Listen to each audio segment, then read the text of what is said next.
Going around that you want the ball more? Can't imagine where you get that from. Doug, you said adversity, shows you who you are. What did you learn about your team after what you guys did in Dallas? I learned that we're really accepting of criticism, really willing to listen and hear out criticism and then apply it to our future path. I felt like a lot of the younger guys haven't really been forced to hear that, to really feel that, and I thought they came out of it on the other side very clean, doing an excellent job of just staying in it, staying mentally motivated and focused, and playing at a really, really high level. You know, the effort level was apparent across the film, so I was really pleased with that. Yeah, I think that was my biggest takeaway, is that guys weren't shy from showing who they really were. By criticism, do you mean from coaches or from the outside? From coaches and players alike. You know, we needed guys to step up, and they did that. And so, I don't know. It was different. I felt good about it. How was that criticism different from the typical accountability you guys have talked about being a hallmark of what you guys do? Yeah, I mean, it's just more in the sense that there's a fine balance, right? Because in our environment, we allow guys to be themselves. We have fun. You know, you see guys with short shorts at practice all the time. It's a very loose environment, but at the same time, there has to be some attention to detail. And we've teetered with that balance for a long time. And so sometimes guys need a little bit more aggressive response. And I think that we handled that well in terms of realizing the gravity of what was in front of us, knowing that we have to win. We had to win that game. We have to win this next game as well. But prior to last week, we had to win these next two games. I just thought we handled it very maturely. Is part of that having guys who weren't here from the beginning of this? They've come in from the outside one way or the other, by draft or trade, and they don't understand that attention to detail that everybody else does on this team. Yeah, I would say, obviously we have a lot of guys still on this team who were in the Super Bowl, who then returned to the Super Bowl, and so we know what it takes, the amount of attention to detail that it takes to actually have that type of success. But then also to go through those trials and tribulations and realize, okay, it was just a couple weeks ago that we played a very good game against the Eagles, and so we didn't lose anything. It's just, again, it's what's in our locker room that really needs to tighten down. And once we realize that, once we accept that, then guys can start to really own their role, own their responsibilities, and move forward. And again, to your point, there's a lot of leadership in our locker room that can help guys along in that way. Will it be easy Sunday at all to block out that the Atlanta-Carolina game and that you need the result there at all to help you a little bit? Or? I think for the most part, once we're in the game, we'll be pretty focused on what's going on. Obviously, I think at halftime, and guys will be interested to see what's going on, what's happening. That's a natural part of it. But I'm pretty confident in the guys in the locker room, the coaches, the staff, and everybody else. So we'll be focused on this game. Is that a strange feeling going into Week 17, not totally in control? It is, but for some reason, I enjoy it. So I'm looking forward to whatever happens on Sunday. Why do you enjoy that? Because your back's against the wall. There's really no other option. you have to lay it out on the line, and there's a lot that you can control, but then there's also a lot that you don't control. And so, to me, it's a beautiful example of life, of adversity that life throws at you. And again, it introduces you to who you really are. So I'm looking forward to that. Doug, Steve Largent's the only Seahawks receiver to have 3 straight 1,000-yard seasons. You're 99 yards away. What would that mean to you?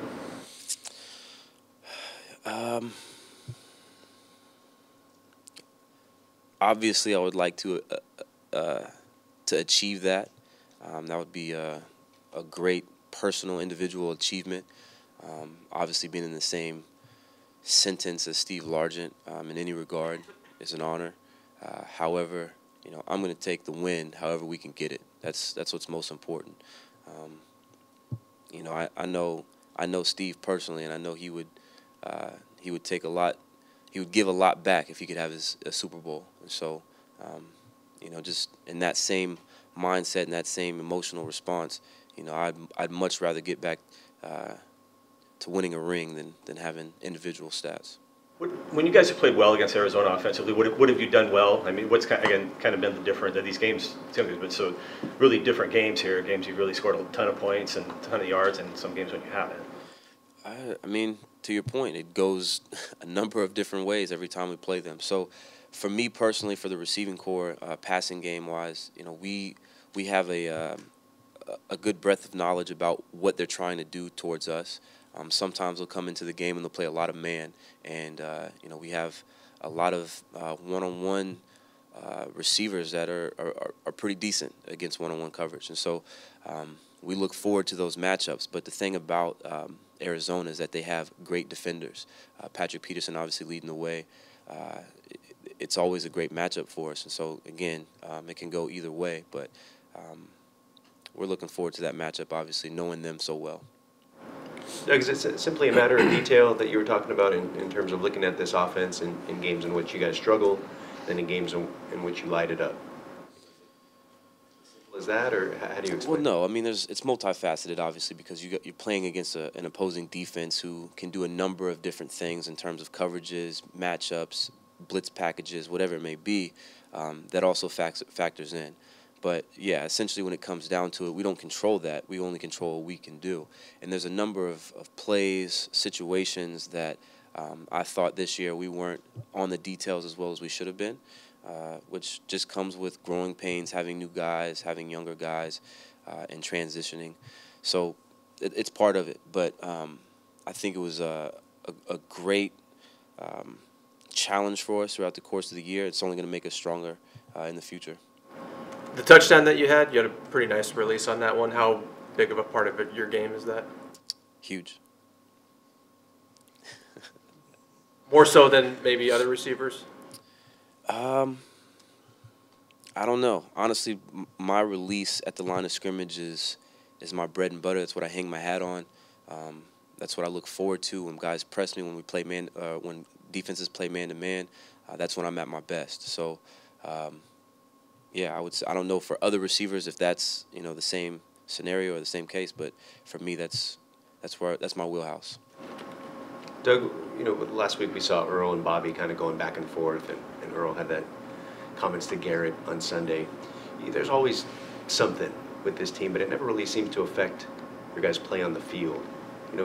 What is it about the locker room, or how do you guys kind of weather those potential storms, or however you would want to describe it? How do you guys do that? Yeah, first and foremost, we have great leadership from top down. I thought Pete does an excellent job of really just handling those situations, and accepting guys for who they are, for the great things we do, the bad things we do. He does a great job in that leadership role. But then also that trickles down to the players, who are also very forgiving, very understanding, very loving, very caring. And honestly, we just give each other grace. We know that we're going to make mistakes. We're going to do things, say things that might rub people the wrong way. But at the end of the day, we're all brothers in here, and we're going to fight for the same thing. And so, for me, I think personally it starts from the leadership at the top, trickles down, and that's why we've had so much success when we've dealt with these issues. What was your reaction to one of your foundation guys going to a visiting locker room and saying, "Come get me"? Initial reaction was I wanted to get more information because I didn't know exactly what happened. Talked to Earl about it, and we handled it the way we handled it. That'll obviously stay internal, but yeah. Doug, you're such a student of the game. When you look at Larry Fitzgerald and the career he's had, what makes him such a good receiver? Oh, man, maybe that he's 6'4", 200 and... Nah, he's... Besides the athletic tools that he has, he's an extremely cerebral football player. He knows X's and O's. I've had a number of opportunities just to talk to him about football, and one of the things that I've one of the things I've taken, thanks Bobby, one of the things I've taken away from him is that he really goes into games knowing what defenses are going to try to do against him, the different techniques. You know, he has a huge, I don't even know what to call it, but he has this knowledge of defensive coordinators, defensive players, it's impeccable. It's incredible that, but it's also not surprising because he's had so much success. You'd expect, you know, when you see how much work he puts into it, it's not surprising. You know, Larry is obviously he's gonna go down as a Hall of Famer, but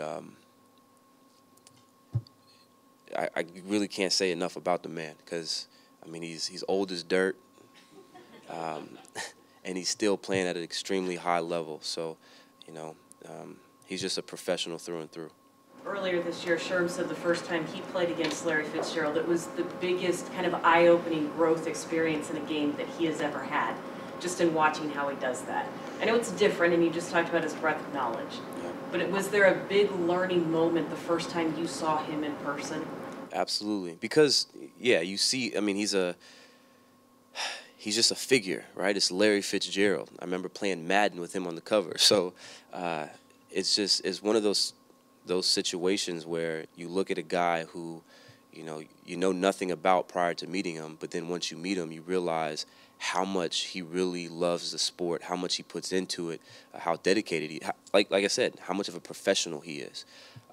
And so very similar to Sherm, once I got to speak to him, watch him, it just changed my perspective on the game of football. You know, before, I was just getting by on my athleticism, but talking to Larry and some other guys across the league, they really taught me the chess match that's within the game of football. And, you know, I think personally, Larry is probably the best body language and mannerism manipulator at the receiver position. He does an excellent job of just not giving anything away and also telling people that he's going one way when he's actually going the other way. And so it's incredible to watch. It's really artwork on the football field to me. So yeah, I had a very similar experience. Doug, when you talked with Larry, did you just talk football? Were there like philosophies or anything you took away that embodied kind of what he does on the field from off the field? Yeah, Larry didn't want to talk about football. It was me. I kept pushing him, asking him questions. Of course, I'm trying to get an advantage, right? But Larry just, he wanted to know who I was as a person, as a man, you know, and that to me was, in the moment, I didn't really appreciate it. But once I took a step back and as I got older, I started to realize how valuable that is. I mean, as you guys know, in our world, you know, we don't really get asked about how you're doing or who you are as a human being. It's always about football. Questions are always about football. But for another football player to really start to engage with me about me as a person and life outside of football, I thought it was pretty profound. So that was the biggest takeaway that I had from Larry. When was that you tried to talk football with him? All the time. I know it was a couple years ago, a few years ago. We went to Minnesota to train with him. A couple guys from here, we went to Minnesota to train with him, and you know, he was always about trying to get to know guys personally, and I'm sitting there as this young pup trying to learn as much as I can about football and asking him everything about football. What was the connection there? Tavares Jackson. Anything else? Thanks. Thanks, guys.